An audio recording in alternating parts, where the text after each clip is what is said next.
Bonjour, je me nomme Joséphine Lopi. Je suis l'auteur du livre Monseigneur Augustin Sagna, évêque émérite de Ziguinchor, un cœur si beau. L'histoire relate en fait la vie et l'œuvre du prélat.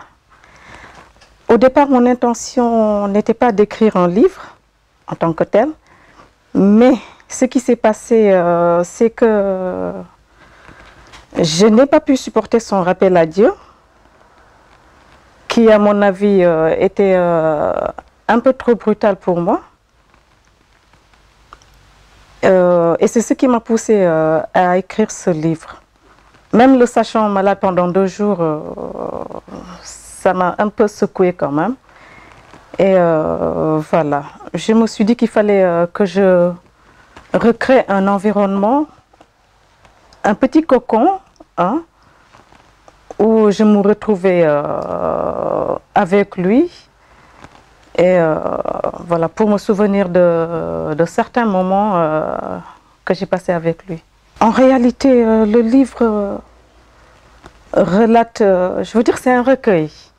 C'est un recueil qui parle de la vie de Monseigneur Augustin, comme vous le savez.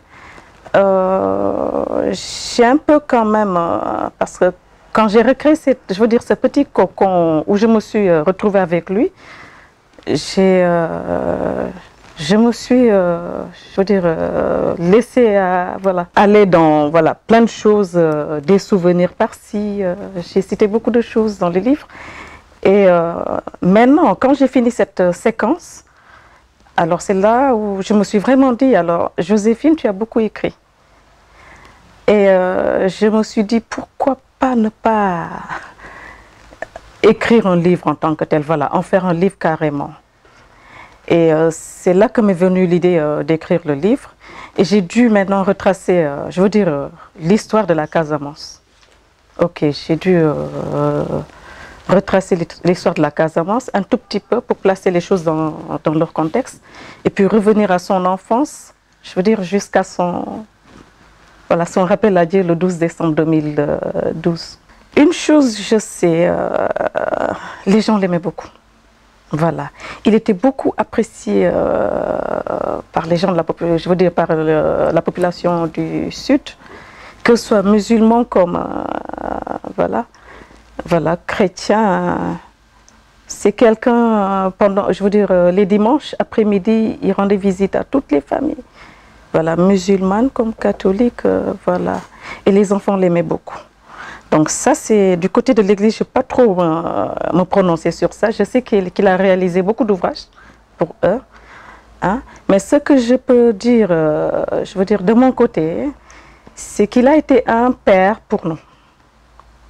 Un père qui nous a guidés depuis notre enfance, hein, qui nous a beaucoup aimés, hein, qui nous a apporté plein de choses.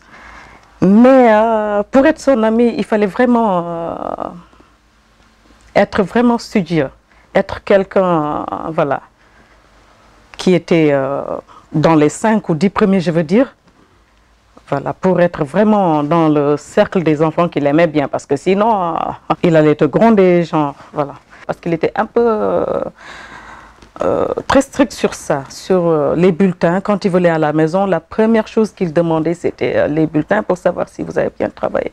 Et donc, c'est ce qui faisait que quand on le voyait des fois venir, voilà, on prenait la poudre d'escampette. Mais c'était quelqu'un de bien, c'était quelqu'un de bien. Et moi, je l'aimais beaucoup, voilà. J'allais à son bureau, à l'évêché, je l'ai beaucoup fatigué.